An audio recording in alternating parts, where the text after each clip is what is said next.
What? No 2-racks? Huh.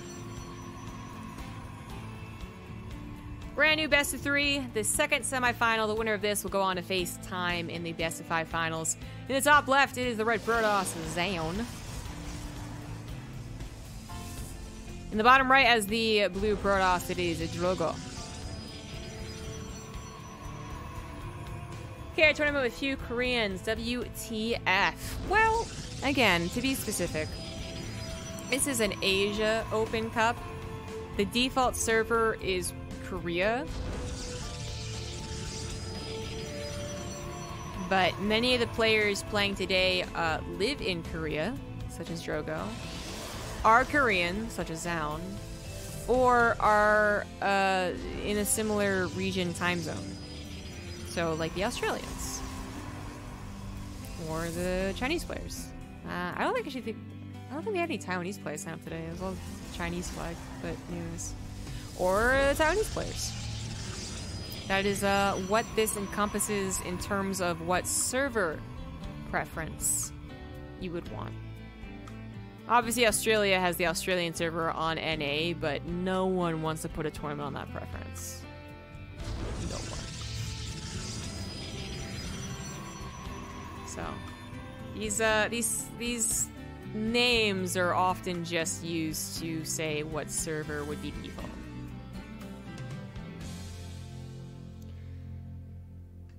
Do you have any particular things you like to prepare for when heading into a weekend like Katowice? It's actually 2 weekends.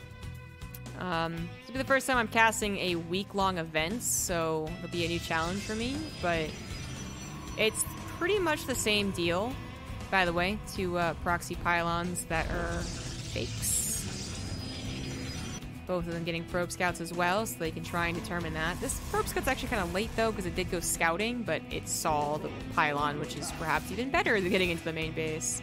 It also sees a sentry stalker follow-up, and it even survives, so I would call that excellent scouting.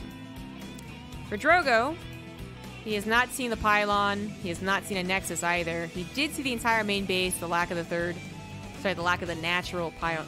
Flipping it! The lack of the second pylon. I'm not sure he saw the units, though. The stalkers. I can't confirm or deny that. He's about to. Pylon's been found. I think that went a bit better for Zoun. Anyways, what was I talking about? Oh, I have a perfect Katowice, that's right. So, first of all, I do a lot of, like, grunt work that, honestly, I know most of the details anyways. So, I go in and do, like, detailed descriptions of every player. Recent results, Aligliac scores, which, honestly, aren't that important, but still. Where they did last Katowice, how they got into the qualified seeds, even their name, and, like, country scores. A lot of stuff I would actually know already, but just to start to kind of sort through and filter through any storylines that might look interesting. And if I find storylines look interesting, then I go into more detailed homework and analysis about the storylines primarily. Storylines are the strongest commentary. It's not really analysis. Analysis is just to impress the guys who, you know, jerk each other off on Reddit. To actually make a good broadcast, it's so much not about the analysis of the games. But anyways, I'll get into that later because there's something really important going on. Drogo did proxy a gateway. Despite, you know, fake proxying down here, he did end up real proxying a gateway. It's on 2 bases, but you can note a significant lack of technology to do this. It feels like it hasn't worked, though. Zoun has gotten a natural shield battery. He's going to get another one, realizing that Drogo's really committing to this, as he hasn't got any scouting. He just sees a number of units that looks very, very scary. He doesn't have his own robo, which... Actually, I think if he had his own robo instead of his blink on the way, then it would be an easy-peasy slam dunk, but... That's where the force fields come in. If they can slice the Immortal away, then it's not quite worth it. This has gotten very, very close. Zoun's still not on Blink. Could really use it for this next wave of an attack. I think he's still okay, though. The shield battery finishes up. He's still got probes to pull as well, because he's going to have at least one thing in his advantage here. It's going to be technology, even though it's not the usual technology we see. The Immortal. No, in this case, it's going to be Blink. That's still an advantage. So he has to hold with, you know, without losing, like, 15 probes, and I think he'd be pretty good at losing 10 probes. And he doesn't lose 10 probes. He loses 4 while continuing to build them, so there's still an even worker count. Now he has Blink on his side. Sure, it's a little bit inefficient mining, but that was a hold here. And Drogo is now going to have to make up a lot of things, right? Under constant pressure as well. That was not a good enough attack right there. Okay, to continue on my whole storyline rant, the best thing about actually understanding the game is that you can build up an appropriate story to carry through the game. Because the worst case scenario is when someone is like, blah, blah, blah, blah, blah, blah, blah. Oh, this is happening. You know, of course it happens in online cups because it's about having fun, you guys. But for something important like a round of 8 match, it's terrible to be like, you know, this, and this and happening, and then just completely miss the whole like Resident Glaives all in. But it's all about stories, not just dropping info to look impressive. Although it is some of that too. We all want to look impressive. Third base is on the way for Zoun as he gets +1. He now has his Robo, but is not going to invest in any Immortals, at least not yet. I think he's added on a couple in the past.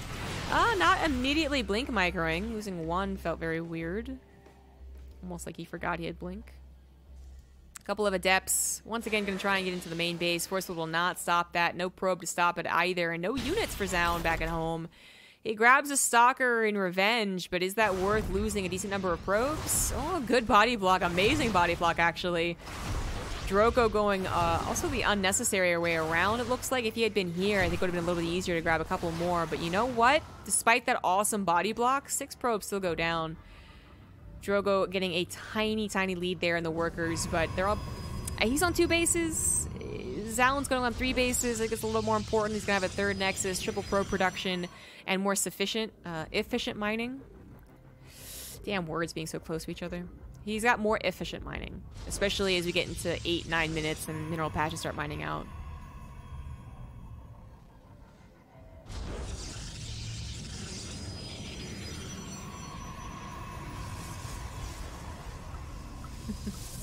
Storylines are for WWE. I mean, you hear Kalaris talk, and it's like everything should be like WWE storytelling, which I wish I could say I see his point, but I just cannot take WWE seriously at all. I mean, like, I understand, but I also don't understand, you know what I mean? You know what I mean? Blink is finishing up for Drogo. It's just the new meta. Should I just really be, like, taking notes right now? I thought it was kind of a Zoun thing, and maybe it is still mostly a Zoun thing. Like, the players opposed to a Blink Stalker player feel the necessity to get their own Blink. Maybe that's what's happening. Should ask. But yeah, so many Blink games today. Only once have I been, like, really, truly impressed by the inclusion of Blink, though. Even though we've seen it in, like, every PvP. Very aggressive Blink forward from Drogo. He's down an upgrade. He's got 2 Immortals to 3. 1 gets popped off immediately. His Forceless actually hit the Immortals back, though, and that was surprisingly effective. 3 Immortals, though, now ready to take charge. Just need some fodder to help them out here. Stalker's focus firing the last Immortal from Drogo. No Guardian Shield anymore for either player. It's getting awfully close, but the Immortal just chunking through these Stalkers means that Zoun is going to win this fight and continue advancing forward. Blinks on top of the War Prism as well. Takes the reinforcements out. Drogo, not with the 3rd Nexus, is entirely all in right here. And it has not worked. Even the aggressive Blink to try and body block. He blinks backwards to his reinforcements, but is this really going to be enough? Even if he were to hold right here, right now, he's holding when he should be winning with an all-in. It's not what you want to have happening. The micro wars are absolutely real, but the number wars are not real. They're like fake for Drogo. GG. GG.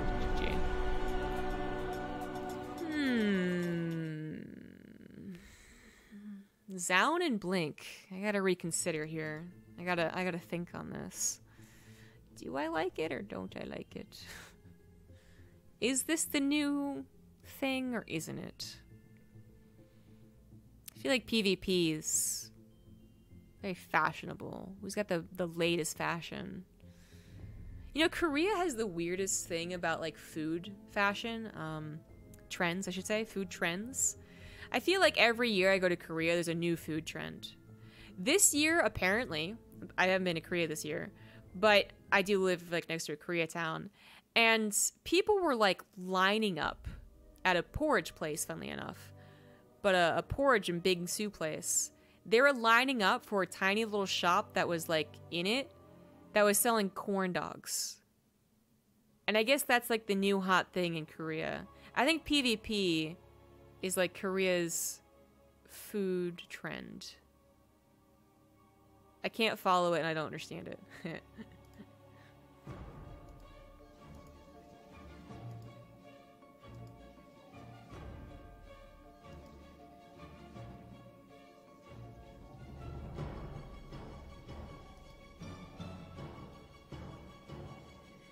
Alright, game number 2. It might be that my prediction was wrong as to who would make it to the finals. In the top left on Nightshade, he's up 1-0. It's Zoun.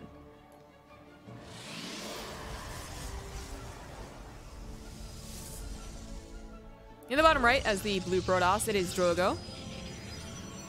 It was a little bit more on Drogo pushing that game to go the way it did. You know? When someone 2-raxes and loses, it kind of feels more like their fault for even pushing the issue. The Zergers wanted to happily build drones, and you're the one that messed them up, man.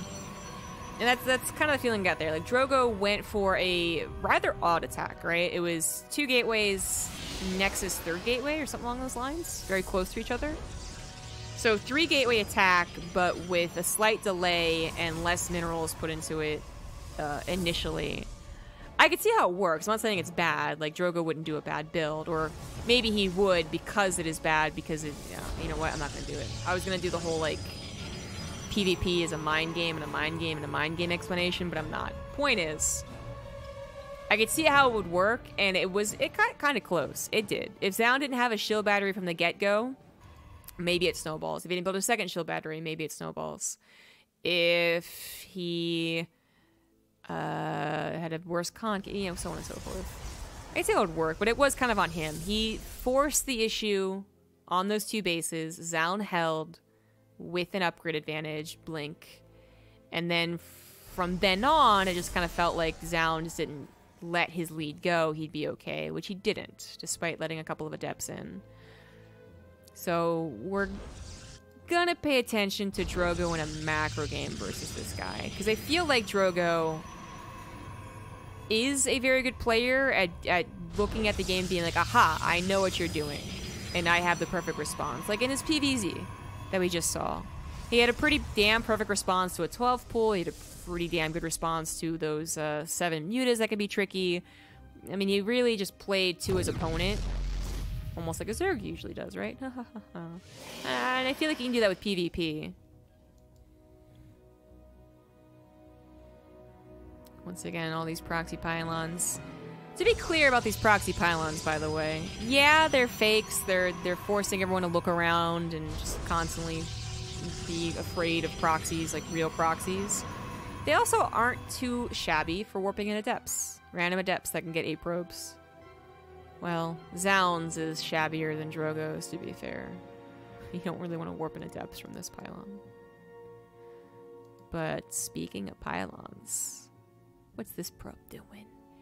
Are you just looking for Drogo's pylon because you're not going to find it? This is not a mirrored PvP. Hussein Phoenix gets a full scout, both going into Robos. Drogo's a little bit later, though. Now, why is that? Why is that? Why is that? Why is that? Hold on, Stalker. Stalker count! Ah, he went for 2 extra sentries faster. Okay. Is that going to be worth it? Force fields in the hands of a actual pro can be quite the difference maker, especially in PvP, where like every unit really does count, right? You slice one Stalker off, suddenly you do win the battle. But Zoun has been pretty protective of his natural. The shield batteries is go-to response. I'm certain that some people would argue 100 minerals really isn't that bad. Ooh, this probe didn't have enough minerals. Oh, I think that was like 2 seconds away from not having enough minerals, but the adepts would get here before shading in, and that's not really worth it. They'd be force fielded afterwards and killed. So Drogo waits for another day. Another opportunity, just getting some scouting. Forge comes down a bit faster for our European Protoss. He also has his own defensive shield battery here. And constant scouting. Scout, scout, scout, scout, scout, scout, scout. Alright, there's no way that Zoun goes into a Twilight Council blink here, right? Like, he's gotta go in a charge on Mortal Archon. This is just too normal of a game.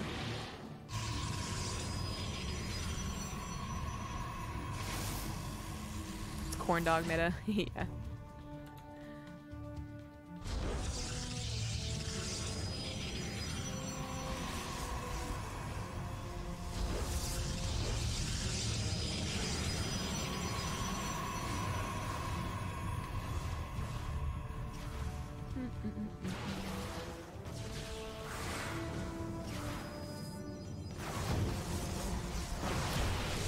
Some Death's getting in the main base, actually doing a lot of damage. Whoa, I was looking at chat. I did not think they were going to do that much damage. Holy hell. Almost 10 probes went down there, but ditto on Zoun's side of the map. This Adept evening things up to a 2 worker difference. 7 probes lost to 9. Drogo only falling behind 1 probe at the end of that. I was distracted and thinking nothing was going to happen, but the Adepts be Adepts, man. You're like, oh, it's only 2 Adepts, so it's not that big of a deal. Oh, no, my time interline's dead. Super cool. The Protoss just has those things, you know? It's like, oh, 2 Adepts, what can they do? Oh, my mineral line's dead. Oh, an Oracle with only, like, you know, half of an energy bar tick left. How much damage can that do? Oh, my time mineral line is gone. 1 DT. I'll get to that later. Oh, my planetary fortress is dead. I'm not salty. Double Hallucinated Phoenix coming into these. I totally expect double Hallucinated Phoenix as a priority in PvZ because you got to scout that Spire if they're making one. I would figure this has gone on into whoops, it is. Yeah. I would figure this has gone into a regular PvP long enough that the amount of total surprises would be limited. You know, I'm not going to go into Disruptors at this point or Colossus. Wow, 9 probes killed. That was some seriously good immortal drops. God, stop mirroring each other. Gonna go for a pylon, actually. Ooh, Nartosis pylon. Attempts to get a couple more shots on the immortal. Kind of works out. It's a bit of whole health there. Ooh, scary, scary stuff for both players. Can't be losing this War Prism, and Zoun apparently took a lot of damage there, so a little bit scarier for Zoun. He also messes up his macro a little bit more, it looks like. He just hasn't started +2 at all. I'd say this is like, you know, he's pushing for an attack, but he has gotten good scouting. He knows that Drogo's like not getting a fast 3rd Nexus. And he is still distracted by this War Prism, so there's no attack on the way, so he's just falling behind in an upgrade. And I'm like triple checking to make sure I'm talking truth here. I am talking truth. So Zoun gets a 3rd Nexus, stays defensive at home, and is not getting the 2nd upgrade. You really need +2 to get into the mid-game PvP. That is usually what this entire matchup revolves around, if not in the first 5 minutes. If the game isn't decided by the first 5 minutes, 6 minutes, if it goes to 9 minutes, 10 minutes, and a 3rd Nexus, it's about that +2. Because Drogo, you know, he's getting a 3rd Nexus, he's got to build a couple more probes, really saturated, all that good stuff. Like, he will eventually, very soon even, add a bunch of gateways and go for a push. Actually, he doesn't have that. They already added gateways. They both were on 2 bases for a decent bit. So, doesn't even have to add gateways. He just has to decide to go for a push when he wants to go for a push. With the Chrono on the +2, he either was afraid he was being pushed there, because the army did move out a little bit, and he saw that. I think that's the case. But now he can also just go ahead and attack. He needs to recall his War Prism if he really wants to do an attack, but actually goes back into the main. Archon versus Immortal drop does favor the Archons. Recall has got to be used at this point, right? Right? He should also, if he can, be clicking on some of these units and seeing that +2 is in his favor right now and trying to hit that timing. You usually anticipate maybe like a 10, 15, maybe 20-second advantage on that +2, depending on how the circumstances go. But to have like a 30-second, 40-second advantage, this is big. This is big for Drogo.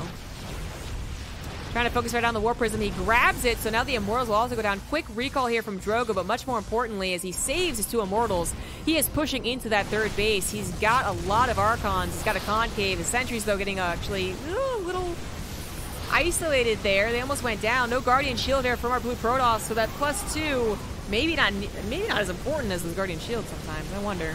But it's also Concave and a bit of a surround. Zealots coming in from the left side as they rip through those probes. That was a very odd fight worth taking a second look at, but right now we got to talk about how much Drogo did not win that fight. At the end of the day, he did not win that fight. He's down about 20 army supply and losing it as he retreats. No blink available for those Stalkers. Drogo in emergency mode right now. This is his last life in this particular tournament. Archon even getting caught a little out of position. He's forced to use his Zealots to try and defend, but look how many Archons Zoun has. I think Zoun just won. I think he did. I mean, maybe Drogo can hold. He's got 2 Immortals. No, Zoun has 2 Immortals. And Zoun has a Guardian Shield again. 1 shield battery to save the day here. That's not even actually being used, funnily enough. Drogo's gonna have to tap out. GG. While we have the opportunity, let's go back and check out that engagement. I think a lot of it was the Zealots coming in through the north and not actually helping with the attack. But then also... Alright, so we're going to have to take 2 Immortals out of the equation when we look at these army supplies. Whereas these two Archons come in at the last portion of the fight. Here we go. Here we go. Alright, here we go. Alright. Yeah, the Sentries were caught awkwardly. So much of his army is actually up here. Oh, I underestimated how many Zealots are up there. Oh, man. Sentries, again, no Guardian Shields. Archons, their fodder was gone, so they were actually taking the brunt of the hits. So they're going down faster. These Zealots take out the probes, but then they weren't helping for the first 30% of the fight. Here come the Archons I was talking about, that the Immortals... Yeah, they're trying to come as well, but they're late to the party. Even more Archons actually from the natural. They come in actually perfectly positioned to deal with Zealots. Unintentionally, you know, most likely. But they were perfectly positioned to do what they usually do best, taking out clumps of Zealots. And we also had some Warp Prism Micro from Zoun. Whereas Drogo could not Warp Prism Micro and could not instantly reinforce because he lost his Warp Prism. I mean, sometimes a +2 advantage can be the difference that doesn't matter, especially if you have a better Concave, and he did kind of... He probably thought he caught Zoun coming down to choke as well.